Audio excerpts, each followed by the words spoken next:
আসসালামু আলাইকুম, আমি কানিশ ফাতেমা অর্তা এবং টাইপ 7 হচ্ছে সম্বন্ধকারক।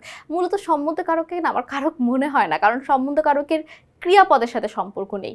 যার ক্রিয়াপদ ছাড়া অন্যান্য পদের সাথে সম্পর্ক সেটাকে বলে সম্বন্ধ। দেখো, যেমন ফুলের গন্ধে ঘুম আসে না, এখানে ঘুম না আসার সাথে গন্ধের একটা সম্পর্ক আছে, কিন্তু ফুলের কিন্তু কোনো সম্পর্ক নেই। ফুলের সম্পর্ক কার সাথে? গন্ধের সাথে। ঠিক আছে, তাহলে ফুল এখানে সম্বন্ধকারক, যার ফুলের সাথে ঘুম না আসার সম্পর্ক নেই। ফুলের সাথে সম্পর্ক গন্ধের, অন্য একটা কারকের, আর এই জন্য এটা সম্বন্ধ। সম্বন্ধপদ বাক্যের কোথায় বসে আমরা একটু আগে দেখে এসেছি। সম্বন্ধ সবসময় কি হয় বলতো? বিশেষ্যর পূর্বে, বিশেষ্যর পরে, বিশেষণের পূর্বে, অবশ্যই বিশেষ্যর পূর্বে। আমরা দেখে এসেছি বিশেষ্যর পূর্বে বসে।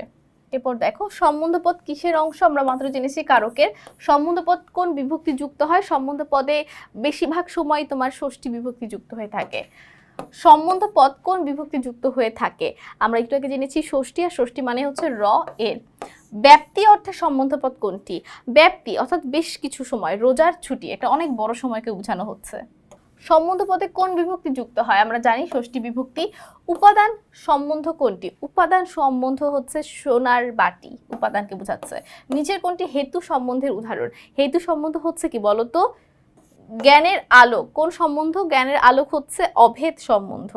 আর দুঃখের দহন হচ্ছে কোন ধরনের সম্বন্ধ? এটা হচ্ছে আমাদের অভেদ সম্বন্ধ। ঠিক আছে, জ্ঞানের আলোক, দুঃখের দহন সেম।